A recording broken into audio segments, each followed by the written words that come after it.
ओम शांति। तो हमारी भट्टी चल रही और भट्टी का थीम है संपन्नता की तरफ बढ़ते कदम। और हम लोगों ने 5 कदम की चर्चा की थी। पहला था, अगर मुझे संपन्न बनना है, संपूर्ण बनना है, उसके लिए अशरीरी विधि निराकारी स्थिति का अभ्यास, वो कैसे करना है, क्या करना है, इसके बारे में डिटेल में जाना। दूसरा कदम, परचिंतन से बचना। परचिंतन से कैसे बचना, उसके लिए कई बातें सुनाई। तीसरा कदम, श्रीमत का पालन, कितना % हम श्रीमत प्रमाण चलते हैं, उसके श्रीमत का उल्लंघन क्यों होता है, उसके बारे में चर्चा की थी। चौथा कदम बताया था 3 बातों की धारणा, अमृतवेला का योग, क्लास के पहले योग, और तीसरा रोज की मूल्य, और 5वां कदम यथार्थ योग की विधि। उसके लिए मोबाइल का एग्जाम्पल बताया था, कितना घंटा योग करना। छठा कदम है, सबसे महत्व का कदम है ये भी, अगर मुझे संपन्न बनना है, संपूर्ण बनना है, विरत संकल्प से मुक्त, सदा सकारात्मक सोचना। क्योंकि जिसके सकारात्मक सोच है वो हल्का है। वास्तव में हमारा लक्ष्य है फरिश्ता बनना। हमारे 2 लक्ष्य, एक संगम का लक्ष्य, दूसरा सत्युग का लक्ष्य। संगम का लक्ष्य क्या है? अशरीरी बनना, विधेय बनना, निराकारी बनना, बीजरूप बनना, बिंदुरूप बनना। और सत्युग का लक्ष्य क्या है? लक्ष्मी नारायण समान बनना। जो संगम के लक्ष्य तक पहुंचेगा, सत्युग के लक्ष्य अपने आप मिल जाएगा उसको। संगम की लक्ष्य की परिचय है सत्युग का लक्ष्य। इसलिए मुख्य में संगम का लक्ष्य है अशरीरी बनना। जो संगम के लक्ष्य तक पहुंचेगा, सत्युग के लक्ष्य तक पहुंच जाएगा। तो मुख्य हमें हमारे टोटल पढ़ाई का सारा ही हल्का बनना। और जो हल्का है संपन्न और संपूर्ण है। हमें घर को नहीं छोड़ना, परिवार को नहीं छोड़ना, ड्यूटी को नहीं छोड़ना। जो हमको ड्यूटी मिले, जहाँ कारोबार मिला है, उसमें रहते हुए भी हल्के रहना। और कौन रह सकता हल्का? जो पॉजिटिव है, जो सकारात्मक है। निगेटिव वाला हल्का नहीं बन सकता। इसलिए पॉजिटिव। ब्रह्मा कुमारी एक बहुत बड़ी यूनिवर्सिटी है, और फरिश्ता हमारी डिग्री है, देवता हमारी नौकरी। ब्राह्मण जीवन हमारा विद्यार्थी जीवन है, फरिश्ता हमारी डिग्री है, और देवता हमारी नौकरी है। ताली नहीं बजे। हम क्यों पढ़ रहे? डिग्री लेने के लिए। जिन बच्चों के पास डिग्री है, नौकरी अपने आप मिल जाते हैं। नौकरी का तो ये नहीं है। हमें विचार किसका करना है? डिग्री लेने का, फरिश्ता बनने का। और फरिश्ता मतलब क्या? हमें पंख आने वाले हैं। हमें पंख नहीं आएंगे, लेकिन हम हल्का बनेंगे। तो हल्के बनना, और उसके लिए हमारी सोच पॉजिटिव चाहिए। जिसके सोच निगेटिव है, वो आत्मचिंतन, परमात्मा चिंतन नहीं कर सकता। जिसके सोच निगेटिव है, वो कर्म योगी नहीं है। जिसके सोच निगेटिव है, वो बैठ करके भी योग नहीं लगा सकता। लाल लाइट चल रहा है, गीत बज रहा है, शुरू करते मैं आत्मा हूँ, शांत। फिर क्यों बोला? फिर कहे ठीक है मैं आत्मा हूँ। फिर कहे 15 दिन पहले भी तो बोला था। फिर कहे मैं आत्मा हूँ, शांत। फिर कहे मेरे साथ ऐसे क्यों? वो योग लगा ही नहीं सकता जिसके संगत। इसलिए इस सीजन की जितनी भी मूल्य चली है, क्या मूल्य चली? बच्चे व्यर्थों से मुक्त बनो, समस्या का समाधान करो, कारणों का निवारण करो। मुझे लगता है पिछले संडे में अभी मूली चली, शिव जी के ऊपर अग का फूल चढ़ाओ। कौन सा? विरत संकल्प के अग का फूल चढ़ाओ।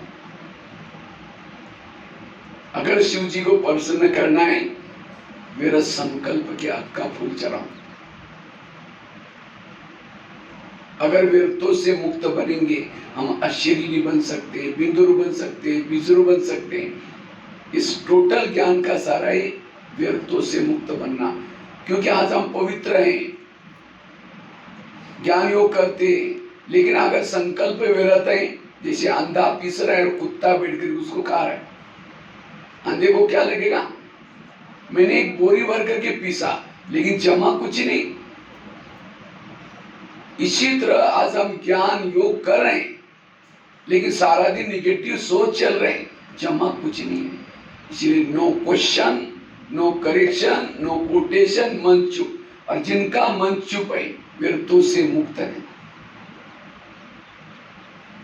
इसलिए संकल्प, हमारे संकल्प से सारा कल्प चलता है। अगर मेरे संकल्प निगेटिव है, मेरा कल्प भी निगेटिव।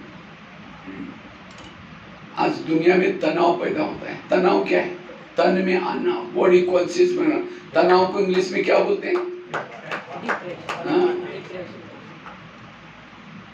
टेंशन। तनाव को इंग्लिश में टेंशन। टेन मतलब कितना? 10 और सन मतलब बच्चे। टेंशन मतलब 10 बच्चे। अब किसी के 10-12 बच्चे हैं, शांति से बैठेंगे, ये कहेगा पापा जी मुझे कपड़े चाहिए, उसको भगा दूसरे कहेगा पापा जी मुझे परीक्षा। जितने बच्चे उतनी समस्या भी। इसीलिए आजकल दुनिया में कहावत है, छोटा परिवार सुखी परिवार। तो हमारे बच्चे कौन से अनेक संकल्प विकल्प पैदा करेंगे, शाम को योग में बैठेंगे, वही बच्चे गिलाते रहेंगे पापा जी, एक को भगा दूसरे कहेगा पापा जी, कहाँ योग लगे। और हम तो ब्रह्मचर्य, और ब्रह्मचर्य में तो कोई बच्चे नहीं होते। अगर विरत आप सोचते हैं आप अपवित्र हैं, सीधी बात। अगर आप नेगेटिव सोचते हैं, क्या है? अपवित्र है। इसलिए विचारों को पॉजिटिव बनाओ, संकल्प को बचाओ। एक शिष्य था, गुरु जी के पास गया, कहता है गुरु जी मैं बहुत भक्ति करता हूँ, दान करता हूँ, पुण्य करता हूँ, लेकिन मुझे कुछ अनुभव नहीं हो रहा है, ना आत्मा अनुभव, ना परमात्मा अनुभव, ना शांति का अनुभव, ना सुख का अनुभव। तो गुरु जी हंसने लगे, कहते बात तो सही है। 3-4 दिन पहले मैं बगीचे में बैठा था, वहाँ 5-6 युवा आए थे, इन युवाओं को प्यास लगी थी। तो गुरु जी ने कहा सामने कुआं है, वहाँ बाल्टी है, रस्सा है, जाकर पी के चले जाना। तो 5-6 युवा वहाँ चले गए, बाल्टी को रस्सी से बांधा, कुएं में छोड़ा, खींचा, नहीं पानी मिला। दोबारा बाल्टी डाली, फिर खींचा, नहीं मिला। तीसरी बार, चौथी बार, 10 बार बाल्टी डालते रहे, पानी नहीं मिला, छोड़ के चले गए। कुआं था, बाल्टी थी, रस्सा था, तो वे प्यासे गए। क्यों? बाल्टी को छेद थी। वो बाल्टी कैसी थी? छेद वाली। वो तो कुएं के पास गए थे। आप कहाँ हैं? सागर के पास। हमारे पास बाल्टी भी है, मन है बाल्टी, बुद्धि है रस्सा, मेहनत भी करते, लेकिन अगर मेरे मन को छेद है, मेरा सोचने की आदत है, ना आत्मचिंतन ना परमात्मा चिंतन नहीं कर सकते। इसलिए व्यर्थों के छेद को बंद करो। आज हमें कर्मों का ज्ञान, जो हुआ अच्छा हुआ, ये ड्रामा का ज्ञान, ये सारा ज्ञान किस लिए दिया है? विरत से मुक्त। फिर भी हम कहते हैं ये क्यों हुआ, कैसे हुआ, ऐसे कैसे हुआ। इसलिए अगर मुझे संपन्न बनना है, संपूर्ण बनना है, इस विरत को खत्म करो, निगेटिव को खत्म करो। ये है पुरुषार्थ। विरतों से मुक्त। जिसका चिंतन निगेटिव है उसके घर में लक्ष्मी वास नहीं करती, बरकत नहीं हो सकती। पानी के मटके में उसको रात को चैन की नींद नहीं आती। फिर वो आजकल दुनिया में नशा करते हैं नींद आने के लिए, जिसने उसकी नींद फिटा उसको मार देते हैं। तो ज्ञान में चलने के बाद फिर भी हमारा ऐसा है, तो हम कैसे योग पर लगा सकेंगे? जो जिसके विचार निगेटिव है उसके पास में गुण और शक्ति नहीं होगी। जिसके सोच पॉजिटिव है उसके इर्द गिर्द में गुण और शक्ति है। इसलिए व्यर्थों से मुक्त हो। निगेटिव सोचने, निगेटिव की स्पीड ज्यादा होती है, और जिसके दिमाग में संकल्प की स्पीड ज्यादा है उसका दिमाग गर्म होता है। दिमाग गर्म होने से दिमाग में केमिकल उतरते, शरीर की बीमारियां होती। इसलिए कहते हैं जिसका पांव गरम, पेट नरम, दिमाग ठंडा, उस घर में कोई डॉक्टर है, उसको मार दो डंडा। पाँव को कैसे रखो? गरम, पेट को नरम, दिमाग को ठंडा। लेकिन आजकल उल्टा होता है, पाँव रहते ठंडे और दिमाग रहता है गरम, क्योंकि निगेटिव सोच।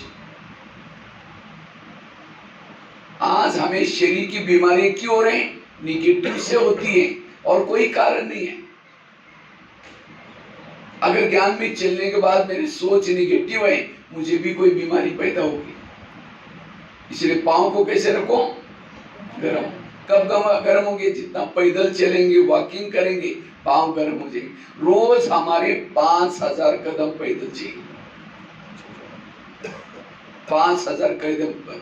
कई को लगता है अगर पैदल चलेंगे, लोग कहेंगे गरीब है, इनके पास कुछ नहीं है, इसीलिए स्कूटी में चलेंगे, गाड़ियों में चलेंगे।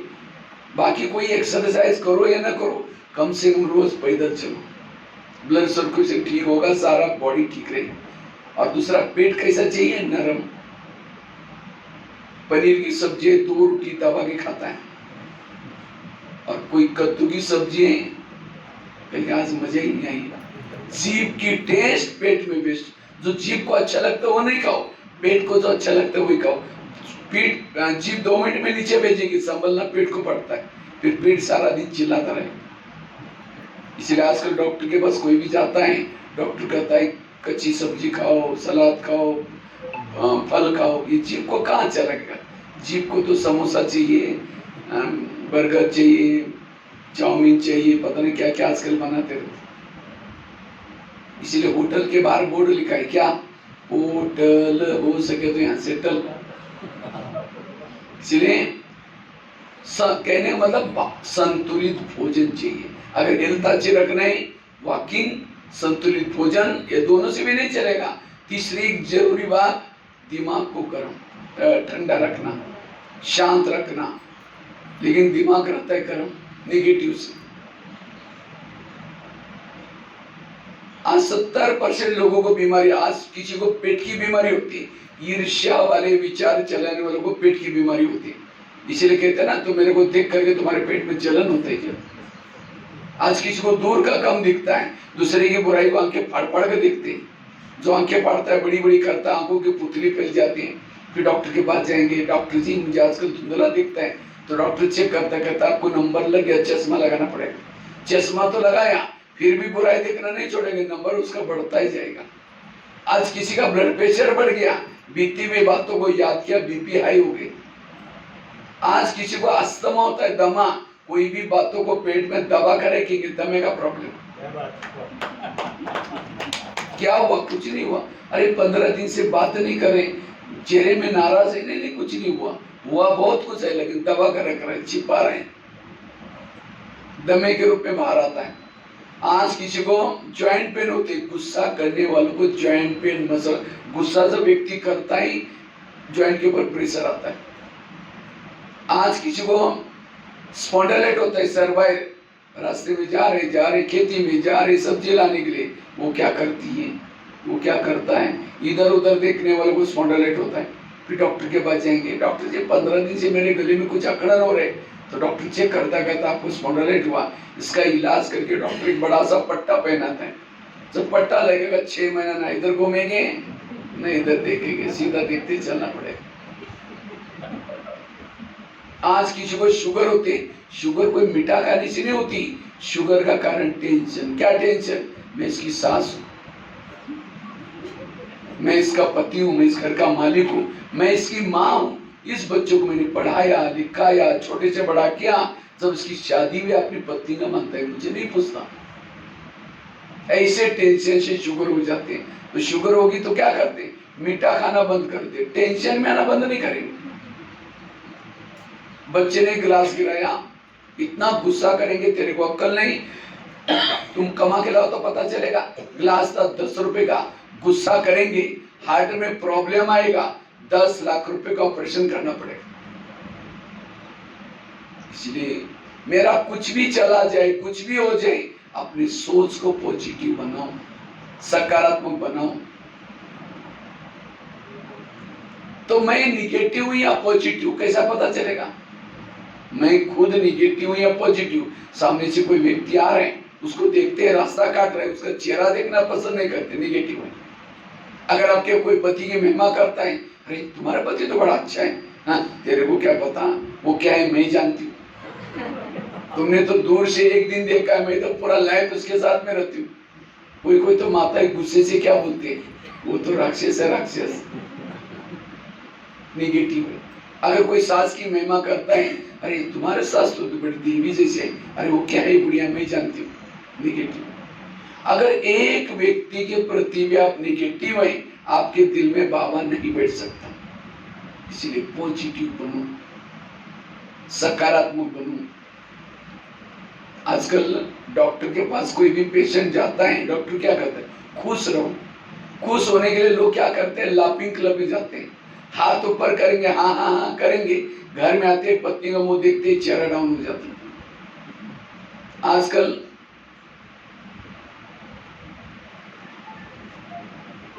डॉक्टर ये भी कहते हैं हेल्थ अच्छी रखने के लिए क्या करो, कड़वी चीजें खाना पसंद करो, करेले खाओ, करोनीम के पत्ते खाओ, मेथी के लड्डू खाओ।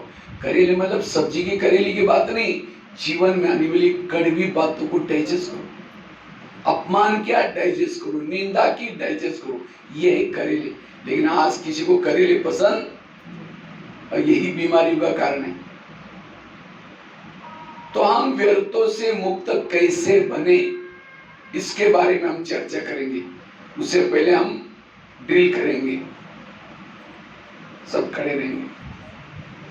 तो बात चल रही थी हम अपने संकल्प शक्ति को कैसे बचाएं, हम संकल्प को कैसे बचाएं, व्यर्थों से मुक्त कैसे बने, उसके लिए क्या करें। उसके लिए 5-6 बातों को याद रखना है। सबसे पहली बात है ड्रामा को पसंद करना है। तो आप लोगों को अपना अपना ड्रामा पसंद आया, हाँ, जिस घर में रखा है, जिस शहर में रखा है, जिस गली में रखा है, जो आपको बच्चे मिले, जो पति मिला है, ये सब पसंद आया। या कई कहते क्या बाबा मेरा ड्रामा बनाया, गांव में रखा हुआ है, पति भी ठीक नहीं है, बच्चे भी झगड़ा करते हैं, मुझे बहुत टेंशन है। जब अगले 5000 साल के बाद आप आएंगे, मेरा थोड़ा ड्रामा बदल देना, क्योंकि बाबा डायरेक्टर है इस संसार का, आप सभी एक्टर हैं। कोई एक्टर को पसंद नहीं है तो बदल भी सकता है। तो किसको किसको अपना ड्रामा बदलना है, क्योंकि अब मैं 2-4 दिन के बाद जाऊंगा माउंट आबू, तो वहां जाने के बाद बाबा को कमरे में कहूंगा, बाबा मैं कहीं मध्य प्रदेश में गया था, एक गांव में खिचड़ी क्या खिचड़ी तो वहां गया था, उन्होंने कुछ माताओं भाई बहनों ने बोला कि हमारा ड्रामा बदल देना। तो किसको किसको ड्रामा बदलना है वो हाथ खड़ा करो। अच्छा 1 2 3 4 जन है, लेकिन ये अच्छा जिनको पसंद है वो हाथ खड़ा करो, जिसको अपना ड्रामा पसंद है। मरा हुआ हाथ, अगर पसंद होता तो दोनों भी अटक के उठने चाहिए। चलो, अगर ड्रामा बदल देंगे तो ये जो ड्रामा बना है, बाबा मिलाए, ज्ञान मिला, वो भी बदल जाएगा। तो क्योंकि आपको जो पति मिलेगा बहुत खुश सुखी बनाएगा, बहुत अच्छी शांति होगी। जब आपको खुशी है, शांति है, तो यहाँ क्यों आएंगे फिर? जब यहाँ आएंगे नहीं तो ज्ञान कैसा मिलेगा? जिन्हें ज्ञान ही नहीं है तो सत्युग में कैसे जाएंगे? सत्युग का भी ड्रामा बदल जाएंगे। इसलिए ड्रामा को पसंद करो, इसलिए ड्रामा को पसंद करो।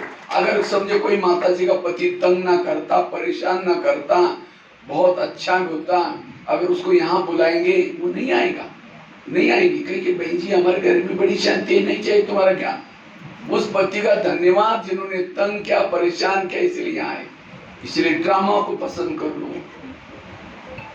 और जिन्होंने ड्रामा को पसंद किया वो व्यर्थों से मुक्त है। इसलिए ड्रामा पसंद करना। और भी दूसरा बोले, दिमाग दूसरा लगा। इसलिए ड्रामा को पसंद करो। मुझे लगता है मधुबन में जितनी मुरलियां चली 2016 और 17 में, मधुबन की जो मुरलियां चले, लास्ट में गुलजार दादी के तन में आकर के बाबा ने लास्ट में मुरलियां चली 16 और 17 में। क्या चली थी मुरलियां? तो पुराने होंगे उनको याद है। वाह ड्रामा वाह, वाह बाबा वाह। बाप के दिल में बच्चे, बच्चों के दिल में। तो कई भाई बहन कहते हैं कि आजकल बाबा ऐसी मुरली क्यों चला रहे, एक एक मुरली में 50-50 60 बार वाह आता था।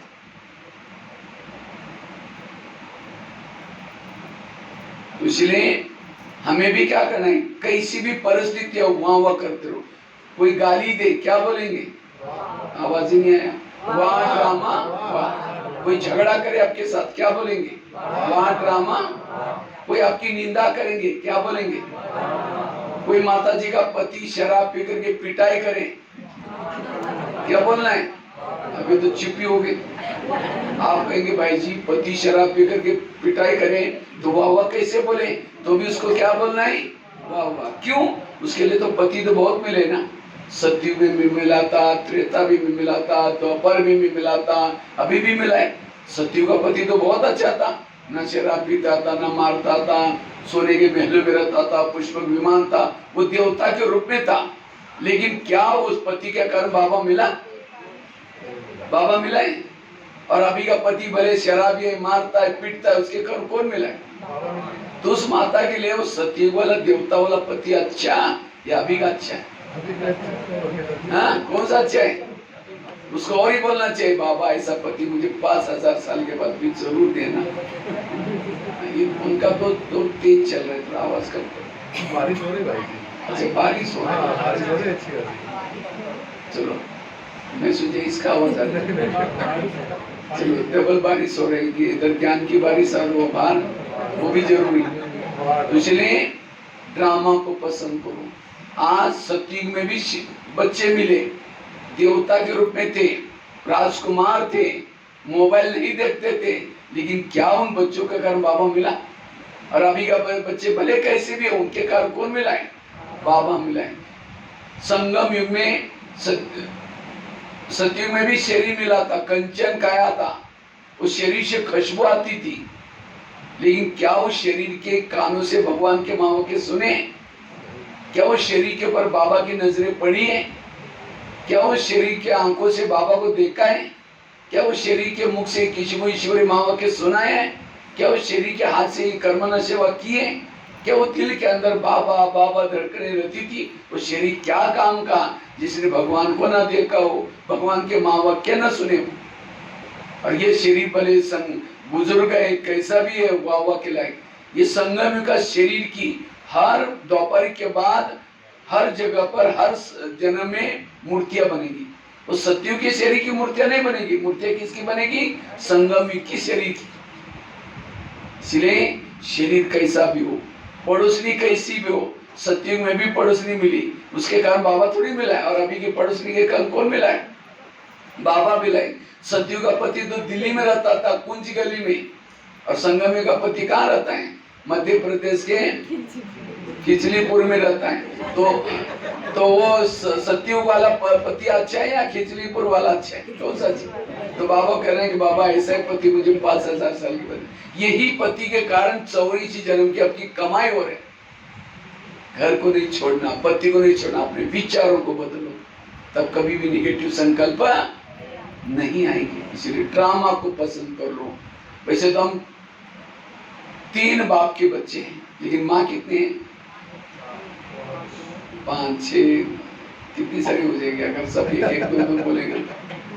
हम 4 माँ के बच्चे, कितने माँ, एक ब्रह्मा, दूसरी मम्मा, तीसरी लौकिक माँ, चौथी है ड्रामा। और माँ तो माँ होती है, माँ कभी भी बच्चे का बुरा नहीं करती। लेकिन इन 4 माँ से भी महत्व के हैं ड्रामा। मम्मा तो संगम युग में होते हैं, ब्रह्मा भी संगम युग में होता है, लौकिक माँ तो हर जन्म में बदलते हैं, लेकिन ड्रामा एक ऐसी माँ जो 84 जन्म में हमको गोद में लेके चलते हैं। और माँ तो माँ होते हैं, कभी भी बच्चे का बुरा, जानवर की माँ भी बच्चे का बुरा नहीं करती, तो ये ड्रामा हमारे बुरा कैसे करेगा। तो हमारे जीवन में विघ्न समस्या किस लिए आते हैं, कल्याण के लिए आते हैं। कोई बच्चा बीमार है, माँ उसको दवाई पिलाती है, दवाई कड़वी है, बच्चा नहीं पीता, बार बार मुंह से निकालता है, तो माँ क्या करते है, उसको दोनों हाथ जोर से पकड़ करके फिर भी वो कड़वी दवाई चम्मच में ठूसेगी उसके मुंह में। तंग नहीं करे, उसका प्यार है कि कड़वी दवाई चाहेगी, कई बीमारी ठीक हो जाएगी। इसी तरह कई जीवन की कड़वी घटना, बुरी घटना हम नहीं चाहते तो भी ड्रामा उसको हर जन्म में रिपीट, हर 5000 साल में रिपीट करता है। वो कड़वी बातों के पीछे ही कल्याण है। अगर कड़वी बातें ना होती तो आज यहाँ ना होती। इसलिए कड़वी बातों को डाइजेस्ट करो, सोचो नहीं ये क्यों हुआ, कैसे हुआ। और जिन्होंने ड्रामा को पसंद किया वो विरक्तों से मुक्त है, पॉजिटिव। आज तक मेरे जीवन में जो एक एक घटना हुई, भले कड़वी थी, क्या उन घटनाओं से मेरा बुरा हुआ? अगर वो घटना यहाँ ना होती, आज यहाँ ना होते, इतनी अच्छी जगह पर ना होते, एक एक घटना ने मुझे यहाँ तक लाया। इसलिए ड्रामा कल्याणकारी है, भगवान कल्याणकारी है, हर घटना कल्याणकारी। इसलिए ड्रामा को पसंद करना कुंती के सामने। और संगम युग में सबसे बड़ा भाग्यशाली कौन है? जिनके जीवन में विघ्न ज्यादा, समस्या ज्यादा, परिस्थिति ज्यादा, वो बहुत भाग्यशाली। कुंती के सामने कृष्ण जाता है, कुंती को पूछता है तुमको क्या वरदान चाहिए? सोना चांदी जो भी मांगो, मैं तुम्हारी भक्ति का फल देने के लिए आया हूँ। तो कुंती कहते मुझे सोना चांदी नहीं चाहिए, मुझे जीवन में समस्या चाहिए। तो कृष्ण कहता है तुम क्या मांग रहे? तथास्तु, तो तुम्हारी जो भी इच्छा पूर्ण हो जाए। फिर कहा कि तुमने समस्या क्यों मांगी? कहते समस्या होगी, आप सदा मेरे साथ में रहेंगे और आप मेरे साथ में रहेंगे, यही मेरा सौभाग्य है। तो जिनके जीवन में समस्या और विघ्न है, कौन याद आएगा? बाबा याद आएगा। और जितना बाबा याद आएगा उसका पद भी ऊंचा है। इसलिए कभी कभी बाबा बांधेली माताओं को याद करता है। बांधेली माताओं का पद ऊंचा है, क्यों? जब पति तंग करता है, परेशान करता है, उसको कौन याद आता है? बाबा। और जितना दिल से बाबा याद आएगा उतना उसका पद ऊंचा है। तो पति तंग करने वाला चाहिए, प्यार करने वाला चाहिए? हाँ, क्योंकि जिसका पति बहुत प्यार करता उस माता को योग किसे लगेगा? पति से। इसलिए ड्रामा को पसंद करना, और जिन्होंने ड्रामा को पसंद किया वो विरक्तों से मुक्त है, पॉजिटिव है, सकारात्मक है। दूसरी बात है, अगर विरक्तों से मुक्त बनना है उसके लिए कर्म गति को याद रखो। आज हमारे मन में निगेटिव विचार क्यों चलते? कहीं कहते मैं इसके रास्ते में कभी जाती नहीं, मैंने इसका बुरा कुछ किया नहीं, फिर भी ये मेरे साथ ऐसी क्यों करती है? ताली कभी एक हाथ से नहीं बजती, ताली के लिए कितना चाहिए? तो अगर कोई व्यक्ति मेरे साथ उल्टा सुल्टा करता है, मैंने भी कभी उनके साथ किया था। एक संसार की बहुत बड़ी सीक्रेट बात आपको सुनाता हूं।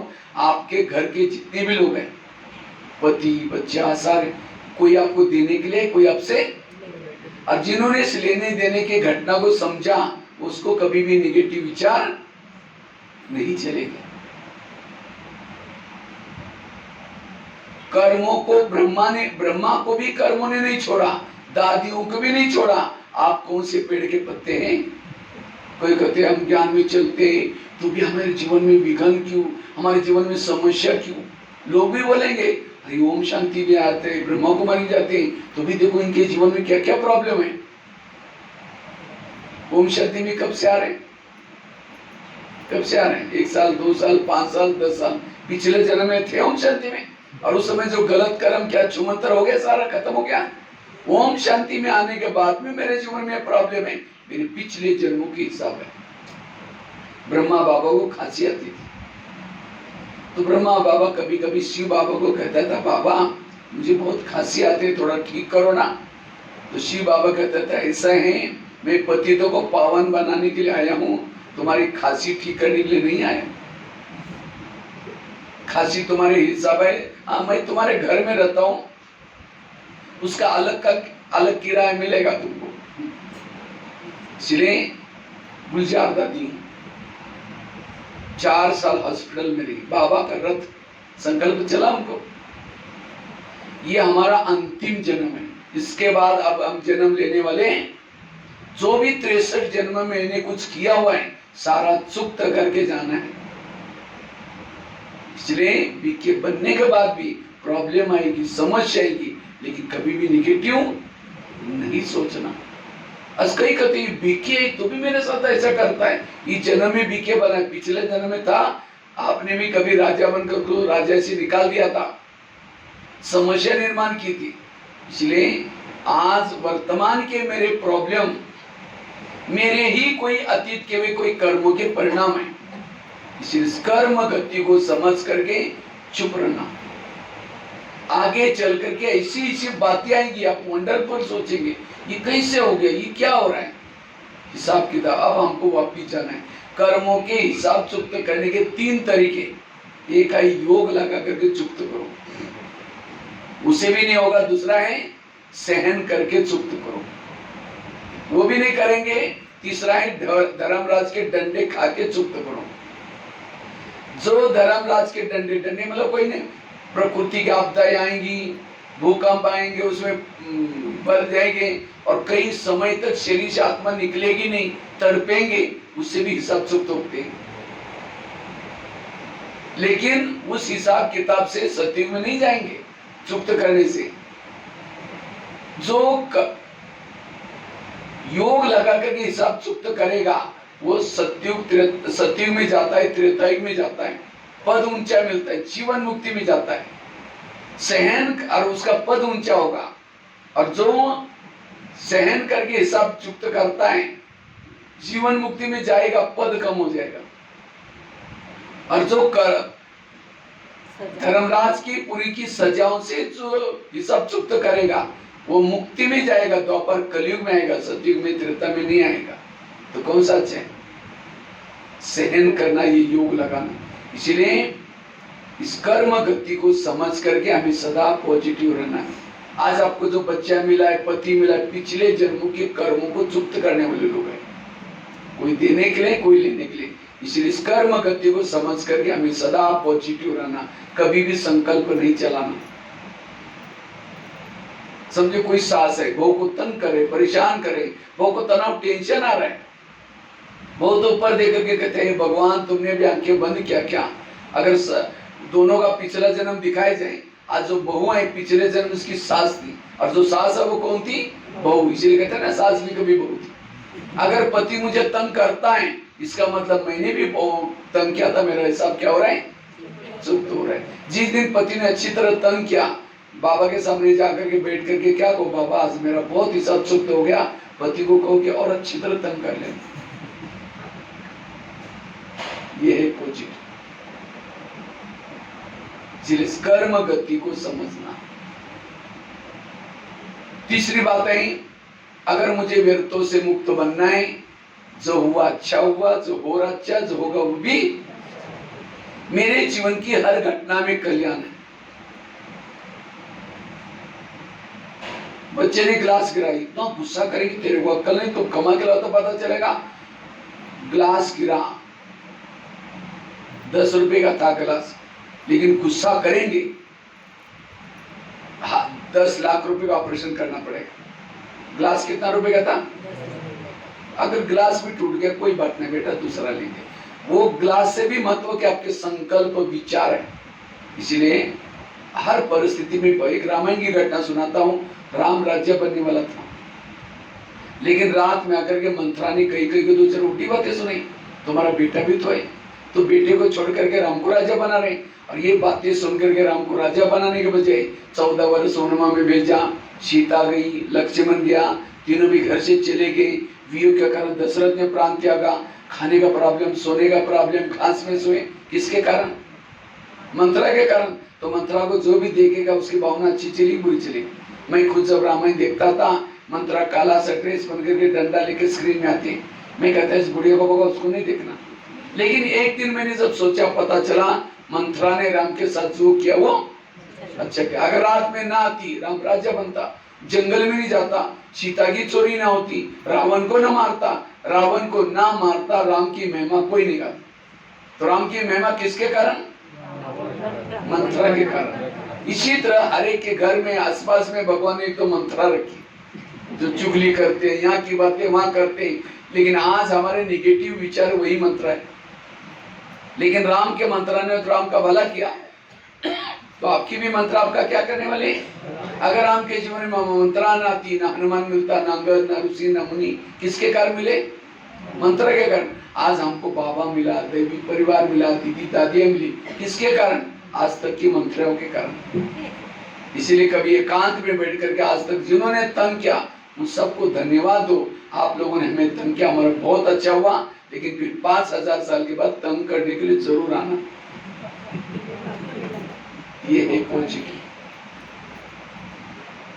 एक माता थी, रोज घर के बाहर जाकर के ऊपर देख करके कहते भगवान कितना मुझे आपने दुख दिया, कितना परेशान किया, रोज भगवान के ऊपर आरोप लगाते रहते। एक दिन भगवान क्या करते, उसके घर के सामने प्रकट हो गए।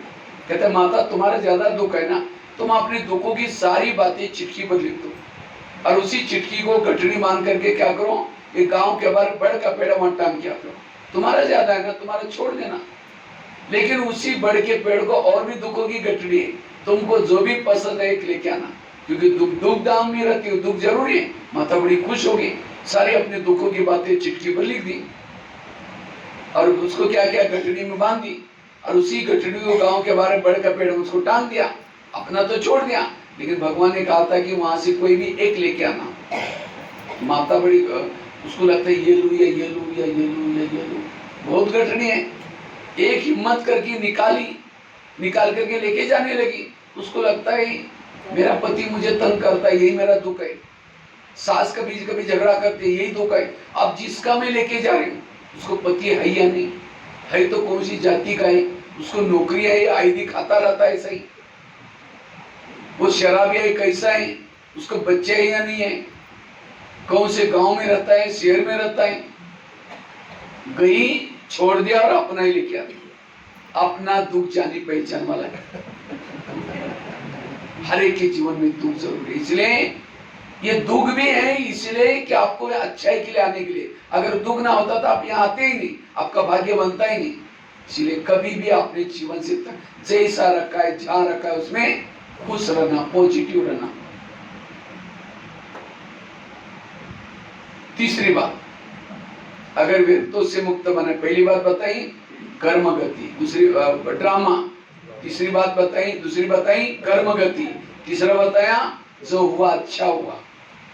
चौथी बात है, अगर विरक्तों से मुक्त बनना है, जीवन की नेगेटिव बात को क्या बना दो, पॉजिटिव। बुराई को भी अच्छाई में बदलो। किसी ने गाली दी, क्या समझो, गाली नहीं दी, मेरे ऊपर गुलाब का फूल डाल दिया। कोई गुलाब का फूल डाले अच्छा लगता है, बुरा लगता है? जिस दिन किसी ने गाली दी, योग में बैठे कि बाबा आपने बहुत अच्छा भगत भेजा था, उसने बहुत अच्छा फूल डाल के गया, आपका बहुत बहुत धन्यवाद, कल भी किसी को भेज देना। तो कोई गाली देगा तो कोई आपके संकल्प नहीं चलेगा और खुशी बढ़ जाएगी, क्योंकि आपका भगत मिल गया। किसी ने आपका परिचिंतन किया तो क्या कहो, परिचिंतन नहीं किया, कीर्तन भजन गाया। क्या गाया? कीर्तन भजन गाया। निगेटिव को क्या बना दो, पॉजिटिव। निगेटिव को पॉजिटिव में चेंज करो, बुराई को भी अच्छाई में बदलो। अब तो भक्ति तो नहीं करते ना, भक्ति करते हैं अभी, मंदिर में जाते हैं। पहले जमाने में मंदिर में भजन कैसे करते हैं, 2-4 जन मिलकर के एक ताल बजाता है, एक डबला बजाता है, एक जन गाता है, उसको क्या कहते हैं, कीर्तन भजन। तो परिचिंतन में भी क्या होता है, 2-4 जन इकट्ठे होते हैं, ये कहेंगे वो है ऐसी, वो जो 1 घंटा तक कहता है वो है ऐसी। दोपहर में जिसका परिचिंतन करेगा उसके घर मंदिर में जाकर के कीर्तन भजन गाना पड़ेगा, देवी तो बड़ी महान हूँ। जिसने हाँ में हाँ मिलाया, यहाँ ढोलक बजाएगा वहां। और जिन्होंने कुछ नहीं कहा, मेरे साथ भी कई बार ऐसा किया, वो टाल बजेगा बीच बीच में। और जिन्होंने कुछ बोला नहीं, परिचिंतन के बातें सुने, वो कीर्तन भजन सुनने वाले बनेंगे। तो किसी ने आपका परिचिंतन किया तो योग में बैठेंगे, बाबा आपने बहुत अच्छी भजन मंडली भेजी थी, उन्होंने मेरा बहुत अच्छा भजन किया, किसी को कल भी किसी को भेज देना। कोई संकल्प नहीं चलेंगे। बुराई को क्या बना दो, समझो यहाँ आए, अब घर में वापस जाएंगे शाम को, तो जाते ही पूजा हो जाएगी, डांट मिलेगी। कमाल है, आज तो 15 अगस्त का दिन, त्योहार के कम से घर में तो रहते हैं, छुट्टी का दिन, वहां ओम शांति में जाकर के बैठे, वहीं जाओ वहीं खाओ सदा के लिए। अब यहाँ से तो पॉजिटिव बातें सुन के जा रहे, ऐसी बातें सुनते तुरंत संकल्प चलेंगे, इसलिए पहले से पक्का करके जाना है। यहाँ से जाते समय मजबूत होके, अब मैं घर में जाऊंगी, जाते मेरी पूजा हो जाएगी। अगर कोई देवी की पूजा हो तो देवी क्या करते, वरदान देते। आपको भी कोई बोलना शुरू करेगा, आप भी क्या दो, वरदान। मतलब हाथ से नहीं तो और चिढ़ जाएंगे, बड़ी देवी बन के आई, शक्ल आईने में जाकर के देख ले, मन से को कि बाबा इनका कल्याण करना। आज हम कितनी अच्छी अच्छी बातें सुन के आए, अगर ये भी आज के क्लास में होते हैं, उनको भी कितना गुस्सा आता है, कितना डायबिटीज है, कितनी दवाई खानी पड़ती है, कितना टेंशन आता है। वो आपको बोल रहे हैं लेकिन आप पॉजिटिव, तब उनको लगेगा अरे मैं थोड़ा पहले थोड़ा भी बोलता था, एक काली का रूप डाल करती थी, और आज तो बिल्कुल चुप है। आश्रम के ज्ञान से कुछ असर हो गया इसके ऊपर, नेगेटिव को पॉजिटिव। एक महाराष्ट्र में एक संत थे जिनका नाम था तुकाराम महाराज, बड़े भक्ति करते थे। लोगों ने उसको मना किया, तभी छोड़ा नहीं। एक दिन सभी लोगों ने पकड़ करके उनके गले में सब्जी की माला पहना दी, बैंगन, टमाटर, आलू, मटर, मुंह काला किया, बाल उतार करके हल्दी लगाई, गधे पर बिठाया, गली गली में घुमाया, इतना नहीं घर के सामने लाया, पत्नी को बुलाया। जब पत्नी देखती मेरे पति के साथ ऐसा किया, सबको गाली देती है। जब गाली देते तुकाराम महाराज सब्जी की माला दिखा करके कहते हैं इनको गाली क्यों दे रही, ये लोगों ने अपने लिए 8 दिन के लिए सब्जी ला कर दिया, और कहा इनको गाली मत देना। जब हमारी शादी हुई थी समय बारात नहीं निकली थी, ये लोगों ने पूरी गांव में क्या निकाली, बारात। और कहा इनको गाली मत देना। जब मुझे घुमाने के लिए लेके गए थे, धूप बहुत तेज थी, और तेज धूप में लोगों ने पाँव में कुछ नहीं पहना था, सबके पाँव में छाले पड़े, मुझे कुछ नहीं हुआ, मैं आराम से ऊपर गधे पर बैठा था। और कहा इनको गाली मत देना। जब मुझे घुमाने के लिए लेके गए थे, मेरे सिर में फोड़े हो गए थे, मैंने बहुत दवाई की, ठीक नहीं हुआ। ये लोगों ने बाल उतर करके हल्दी लगाई, हल्दी तो एंटीबायोटिक का काम करते, अब ठीक हो जाए। बुराई को क्या बनाया, ये है जीवन जीने की कला। जो बुराई को भी अच्छाई में बदलता है, वो हल्का रहता है, पॉजिटिव रहता है, सहनशील बनता है, और वही संपन्न और संपूर्ण बन सकता है। ये है कितना कदम, ये है 6ठा कदम। तो 6 कदम बताया मैंने, यहाँ पूरा करेंगे। ओम शांति।